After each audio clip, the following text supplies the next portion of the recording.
Doctor साहब ये बताइएगा कि ये हेपेटाइटिस बी जो है आता कहाँ से है? ये पानी के ज़रिए आता है इन्फेक्शन, या फिर ये वायरस आप कहेंगे कि बाहर के जो खाने हैं, जंक फूड्स हैं, या खुले खाने जैसे कोई फल कटे हुए आपको देखा होगा रास्ते में मिल रहे होते हैं, ककड़ी, खीरा, तरबूज, खरबूजा, लोग काट के ऐसे बेच रहे होते हैं। बिल्कुल खुले आम जो बिक रहे हैं। हेपेटाइटिस बी का जी खाने पीने से कोई ताल्लुक नहीं है। अच्छा। इसका रूट ऑफ एंट्री जो है जिसम में दाखिले के 3 ज़राए हैं। एक सबसे पहले सबसे ज़रूरी ज़राए तो ये है कि आलूदा खून से, और खून आलूद जरासीम ज़दा औज़ारों के ज़रिए से एक से दूसरे को लगता है। उसको आसान ज़बान में समझें कि जिस तरह कोई इंस्ट्रूमेंट्स हैं, जिस तरह सर्जन के इंस्ट्रूमेंट्स हैं, डेंटिस्ट के इंस्ट्रूमेंट्स हैं, एंडोस्कोपी के इंस्ट्रूमेंट्स हैं, या ब्यूटी पार्लर्स में इस्तेमाल होने वाले शार्प इंस्ट्रूमेंट्स हैं, या नाई का उसरा है, इवन जो नेल कटर है, बहुत बिनाइन सी चीज़ है, बड़ी सादा सी चीज़ है, उसके टिप पे भी लगा हुआ एक कतरा खून का एक से दूसरे को ट्रांसफ़र कर सकते हैं। तो ब्लड एंड ब्लड प्रोडक्ट्स उसके ज़रिए से एक से दूसरे को ये ट्रांसफ़र होता है। अच्छा। दूसरी बड़ा ज़रिया जिसके ये ट्रांसफ़र होता है वो माँ से बच्चे को है। अगर किसी की प्रेग्नेंट खातून को है हेपेटाइटिस बी एक्टिव डिजीज़ है तो उसके बच्चे को कंफर्म होने का बहुत चांसेस होते हैं। इसमें 3 रूट्स हैं। एक तो डिलीवरी के टाइम पे, एक माँ से बच्चे की पैदाइश के अमल के दौरान, और उसके अलावा उसके बाद फौरी बाद के मामला जो होते हैं उसमें माँ से बच्चे को ट्रांसफ़र होने वाला इन्फेक्शन दूसरा बड़ा ज़रिया है। बच्चे के लिए डेंजर होता है उसके लिए जी उसमें क़ुव्वत मुदाफ़त इतनी स्ट्रॉन्ग नहीं होती, और उसमें बुरी चीज़ ये होती है कि जो माँ से बच्चे को ट्रांसफ़र हो रहा होता है वो आम तौर पर पूरी तरह से क्लियर नहीं होता और जिस्म में रह जाता है और दायमी यरकान की सूरत इख्तियार करता है। तो ऐसी सूरत में फिर वो क्या करे अगर किसी औरत को हो गया है प्रेगनेंसी में? अब उसको ये भी फिर ख़तरा है कि बच्चे के लिए बड़ा ज़्यादा नाजुक मरहला है। बच्चे के लिए ये है जी कि प्रेग्नेंट ख़वातीन को स्क्रीन किया जाए। अगर किसी को एक्टिव डिजीज़ है तो उसको दवाई दी जाए, और उसके पैदाइश के फ़ौरी बाद 12 घंटे के अंदर 2 तरह के हिफाजती टीके बच्चे को फ़ौरी तौर पे लगवाने से 90% प्रोटेक्शन हो जाती है। कौन कौन से हिफाजती टीके? हेपेटाइटिस बी के हिफाजती टीके मुयसर हैं।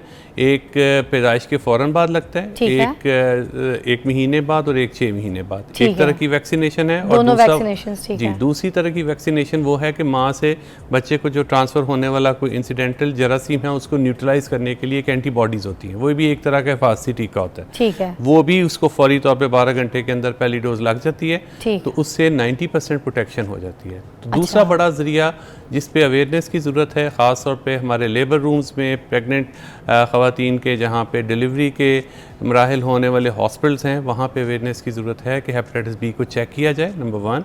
Number 2, at the time of delivery आने वाले बच्चे को उसकी ज़िंदगी के अगले हिस्से में इन्फेक्शन से बचाने के लिए फ़ौरी तौर पे उसको एक्ट किया जाए, 12 घंटे के अंदर उसको वैक्सीन लगाई जाए ताकि उसको वायरस ट्रांसफ़र ना हो।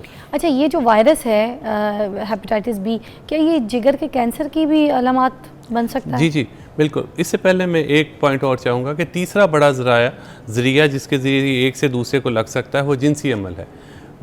उसमें सेक्सुअल ट्रांसमिशन है, मियाँ से बीवी को लग सकता है, और मर्द से औरत को, औरत से मर्द को लग सकता है। अगर किसी कपल में एक भी पॉजिटिव है तो दूसरे उसको पार्टनर को लगने का चांस होता है। तो 3 बड़े ज़राए हैं, ब्लड एंड ब्लड प्रोडक्ट्स, माँ से बच्चे को, और तीसरा बड़ा ज़रिया है मियाँ बीवी के ताल्लुकात। ठीक है। आपने बात की कि इसको जिगर का कैंसर, जी जिगर के कैंसर बनाने की इसकी सलाहियत बहुत ज़्यादा है। अच्छा, ज़्यादा है। इससे इसको क्लास 1 एंटीजन कहते हैं, मतलब इस कार्सिनोजन कहते हैं। इसका मतलब आसान ज़बान में ये है कि आम तौर पे जो जिगर मुतासिर होता है उसकी स्टेजेस होती हैं। पहले जिगर मुतासिर होता है, फिर सोजिश होती है, फिर जिगर सिकुड़ता है, फिर पेचीदगियाँ बनती हैं, और उसके बाद उसमें बाज़ सूरतों में बहुत थोड़े लोगों में कैंसर बनता है। लेकिन हेपेटाइटिस बी की वजह से जिगर जब मुतासिर होता है तो उसमें किसी भी स्टेज पे कैंसर बनने का अमल दूसरे जिगर की बीमारियों की निस्बत ज़्यादा होता है। तो ये इसमें टेंडेंसी है कि जिगर का कैंसर पैदा कर सकता है। अच्छा, और हेपेटाइटिस बी जो होता है डॉक्टर साहब, वो सी में कन्वर्ट हो जाता है? ये चांसेस ज़्यादा होते हैं या नहीं होता?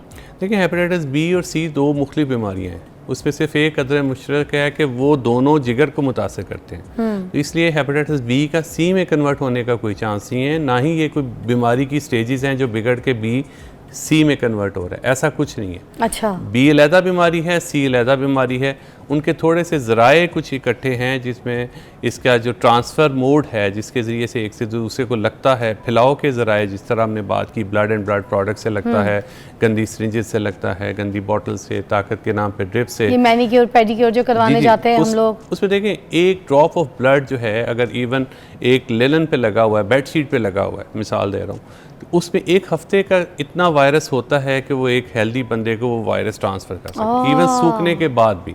उससे अंदाज़ा लगाएं कि कितना कंटेजियस है ये प्रोसेस। जी बिल्कुल। तो एक से दूसरे को लगने की सलाहियत उस एक ड्रॉप ऑफ ब्लड में जो किसी बेडशीट पे लगी हुई है, टॉवल पे लगी हुई है, चाहे वो किसी हुजाम की दुकान हो या ब्यूटी पार्लर का हो, उसमें अगर वो नैपकिन पे लगा हुआ एक ब्लड का कतरा है जो ड्राई हो गया हुआ है, उसमें भी जरासीम है। तो कहने का मकसद ये है कि पर्सनल आइटम्स जो हैं, इसलिए हम इंकरेज करते हैं कि अलहदा होनी चाहिए, जिसमें कंघी, दांतों का brush, towel, razor, nail cutter और ज्वेलरी। ये एक ऐसी आइटम्स हैं जिसमें हेपेटाइटिस हो या ना हो, हर बंदे को अपनी अलहदा होनी चाहिए। और घर में अगर एक हेपेटाइटिस का पेशेंट है, हेपेटाइटिस बी का, तो उसकी ये पर्सनल आइटम स्ट्रिक्टली दूसरों से अलहदा होनी चाहिए, जिसमें कंघी, दांतों का brush, towel, razor, nail cutter और ज्वेलरी है। बिल्कुल। अच्छा, ये ज्वेलरी की भी बात इन्होंने पॉइंट बिल्कुल ठीक है, क्योंकि आप जब अपने कान की को ऐसे शेयर कराएंगे और किसी को अगर हेपेटाइटिस हुआ तो वायरस जब आप दोबारा पहनेंगे तो आपको लग सकता है, बाकी अपने ज्वेलरी बॉक्स में भी लग सकता है। फिर जो पहनेगा उस ज्वेलरी को, उससे भी औरतों में क्योंकि बहुत सारी चीज़ें वो देख रही होती है, तो ज्वेलरी भी जो कॉम्प्लिकेशंस हो जाती हैं बहुत ज़्यादा कुछ पेशेंट्स को, और उनकी हालत बहुत सीरियस हो जाती है, काफ़ी लंबा टाइम वो अस्पतालों में एडमिट हो जाते हैं। बहुत से लोगों को आपने सुना होगा, घरों में भी आपके पास तो पेशेंट्स बहुत आते हैं, तो आप बताइए कि फिर किस तरह से ये कॉम्प्लिकेशंस को डील करते हैं? देखिए अभी हमने बात की कि दो तरह का यरकान करता है। एक फौरी यरकान है, ऐसा यरकान जो 6 माह में ठीक हो जाता है, उसमें आमतौर पे कॉम्प्लिकेशंस नहीं होती। मरीज़ के अंदर जरासीम क्या, आंखें पीली हुई, उसमें भूख की कमी और मतली उल्टी की कैफियत, और इस तरह आंखें पीले होने के अलावा यूरिन का कलर चेंज हुआ, और 4 से 6 हफ्ते में आहिस्ता आहिस्ता वो ठीक हो गया, और पूरी तरह से 6 माह में जरासीम भी जिस्म से निकल गया और जिगर भी अपनी वापस हालत में सही आ गया। ठीक है। और ये आमतौर पे फौरी यरकान या एक्यूट हेपेटाइटिस बी में होता है। दायमी यरकान जो है उसमें लंबे अरसे तक जरासीम अंदर होता है, तो तोड़ फोड़ जिससे की स्लो लेकिन हो रही होती है। उसमें क्या हो सकता है कि जिगर सुकड़ सकता है। जब जिगर सुकड़ जाएगा तो उसके साथ जिगर का सुकड़ना के साथ पेट में पानी का आना, खून की उल्टी, काले पखाने, आँखों का पीला होना, इसके अलावा दिमाग का माऊफ होना और जिगर का कैंसर का बनना, ये वो अलामात या पेचीदगियाँ हैं जो इलाज ना होने से 10 से 15 साल की बीमारी की बाद जिस्म में पैदा होती हैं, और ये हेपेटाइटिस बी की कॉम्प्लिकेशंस होती हैं। अब इसकी ट्रीटमेंट के ऊपर आ जाते हैं कि किस तरीके से इसको जो है ट्रीट किया जा सकता है। स्टेज पे ये इसकी डाइट भी बता दें, कौन कौन सी ऐसी ग़िज़ाएँ जो खिलाएं ऐसे पेशेंट्स को स्पेशली? देखिए, सबसे पहले तो ये है कि बीमारी की इब्तदाई स्टेज में फौरी यरकान में कोई भी स्पेशल डाइटरी प्रिकॉशंस नहीं है। नॉर्मल हेल्दी डाइट हम प्रमोट कर रहे हैं, साफ़ खाना, साफ़ पानी, इसके अलावा कुछ भी स्पेशल ऐसी डाइट नहीं जिसके पीने से, खाने से मरीज जल्दी ठीक हो रहा हो। उसमें वो जो हमारे मिथ है कि गन्ने का रस पिला दें, ठंडे जूसेस पिला दें, उसका कोई साइंस से ताल्लुक़ नहीं है। नॉर्मल हेल्दी डाइट लें। तुरई लोग कहते हैं ज़्यादा खिलाओ, तुरई ठंडी सब्जी है, समथिंग लाइक दैट। जी, कोई उसकी साइंस में सपोर्ट नहीं है। वो यही है कि आप सादा खाना दें, ऐसा खाना जो रूटीन में खा रहा है, बैलेंस डाइट हो, साफ़ खाना हो। ऑयल में पका हुआ भी खा सकता है? बिल्कुल खा सकते हैं। अंडा, मछली, गोश्त, कुछ शय मना नहीं है। अच्छा जी, ये जो गर्म सर्द का कॉन्सेप्ट है ना, ये कोई इतना सही नहीं है। हाँ, क्योंकि ये बात सुनने को आई थी कि गर्म कोई चीज़ नहीं देनी, तो ये सब ऐसा कुछ साइंस इस चीज़ को नहीं मानता। Normal healthy diet.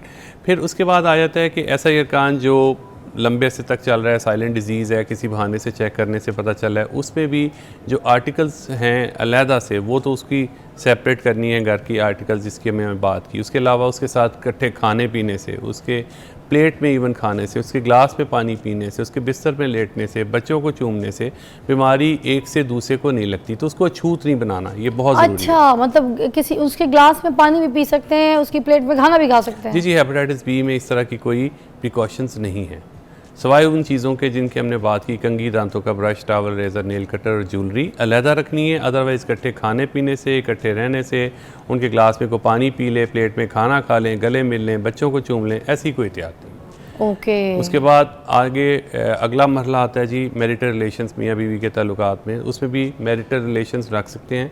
उसमें हमने घरों को टूटते हुए देखा है सिर्फ हेपेटाइटिस बी के डायग्नोसिस के बाद। तो अवेयरनेस फैलाने की ज़रूरत है कि बैरियर कॉन्ट्रासेप्शन, कॉन्डम इस्तेमाल करने से पार्टनर को लगने का चांस ख़त्म हो जाता है। अच्छा। तीसरे नंबर पे रह जाती है कि इसकी स्पेशल डाइट। तो स्पेशल डाइट कॉम्प्लिकेशन की स्टेज पे, जब जगह पेट पे पानी आ जाता है, दिमाग माउफ हो रहा होता है, या जिगर का कैंसर बन जाता है, या कुछ और मतली उल्टी की कैफियत हो रही होती है सवेयर आखिरी स्टेजेस में, तो उसमें कुछ डाइटरी प्रिकॉशंस हैं जिसमें हम कहते हैं कि कभी कह रहे होते हैं हम कि सॉल्ट कम ज़रा इस्तेमाल करें, कभी हम कह रहे होते हैं कि बहुत ज़्यादा एक वक्त में खाएं ना। तो इस तरह की कुछ प्रिकॉशंस हैं, लेकिन वो लेट स्टेज की कॉम्प्लिकेटेड डिजीज़ में हैं, अर्ली डिजीज़ में। और ये कितने टाइम तक क्योरेबल है? पेशेंट घर चला हर जाता है? स्टेज पे उसको हम ट्रीट कर सकते हैं, और ट्रीट का मतलब ये है कि उसको एक रीज़नेबल लाइफस्टाइल दे सकते हैं, वायरस को साफ़ कर सकते हैं, और उसको साफ़ करने वाली टैबलेट्स जो हैं आजकल, पहले इंजेक्शंस भी थे, अब टैबलेट्स भी हैं। टैबलेट्स का साइड इफ़ेक्ट्स ना होने के बराबर हैं। एक ही मसला है हेपेटाइटिस बी के लिए कि बाद सूरतों में उसको इलाज को काफ़ी महीनों और सालों तक जारी रहना पड़ता है। तो ये मुख्तसर इलाज नहीं है, इसका इलाज टैबलेट्स की फॉर्म में बाद सूरतों में सारी उम्र जारी रहता है, और उसके साथ हमें रीज़नेबल लाइफस्टाइल के साथ मरीज़ को एट टाइम्स ही देखें, जिस तरह शुगर है या ब्लड प्रेशर है, डायबिटीज़ है, ब्लड प्रेशर है, उसकी दवाई भी तो सारी उम्र खानी होती है ना। एज यू सेड कि ये क्योरेबल है। जी क्योरेबल। देखिए अगर अर्ली स्टेज पे आया है, एक्यूट हेपेटाइटिस आया, तो खुद ब खुद जिस्म से निकल जाना है उसने, तो क्योर हो गया, ख़त्म हो गया। एक्यूट हेपेटाइटिस नहीं है, थोड़ा पुराना आया है, क्रॉनिक हेपेटाइटिस है, तो ये लाइफ टाइम तो तक वो भी उसके साथ जो दवाइयों के साथ उसका वायरस दबा रहेगा, उसका क्लियर रहेगा, ये बॉडी में रहेगा। जी जी, लेकिन उसकी तोड़ फोड़ रुकी रहेगी। ठीक है, जैसे जिगर को नुकसान नहीं पहुंचाएगा, बाकी आपके जी तोड़ फोड़ मजीद नहीं करेगा, और कंट्रोल में रहेगी बीमारी। और आज की तारीख में तो इसकी यही समझ है। और अगर लंबे अरसे तक ये दबा रहे तो जिस्म में से इतना कम मिकदार में चला जाता है कि वो फिर नुकसान भी नहीं पहुंचाता, बाद सूरतों में दवाई भी बंद हो जाती है। तो डिपेंड करता है कि स्टेज कौन सी है। अच्छा, thank you so much doctor साहब, बहुत बहुत शुक्रिया आपकी रहनुमाई का। हैप्पी से बचिए, साफ़ खाना खाइए, साफ़ पानी पीजिए, और हेल्दी डाइट लीजिए, और अपना ख़ास ख्याल रखिए। और ये जो रिश्ते तोड़ देते हैं आप लोग, शादियाँ ख़त्म कर देते हैं, अगर मियाँ को हेपेटाइटिस या किसी बीवी में कोई हेपेटाइटिस का प्रॉब्लम आ जाए तो ये तलाक़ों तक बात पहुँच जाती है। तो यहाँ तक इस केस को ना लेके जाएं। डॉक्टर साहब ने जिस तरीके से समझाया कि दवाइयों के ज़रिए इस जो है हेपेटाइटिस को दबाया जा सकता है, मगर जिस तरह से शुगर की दवाई, जिस तरह से ब्लड प्रेशर की दवाई आप लेते हैं, उसकी तरह इसको भी साथ लेनी पड़ेगी आपको। Will be right back after a break.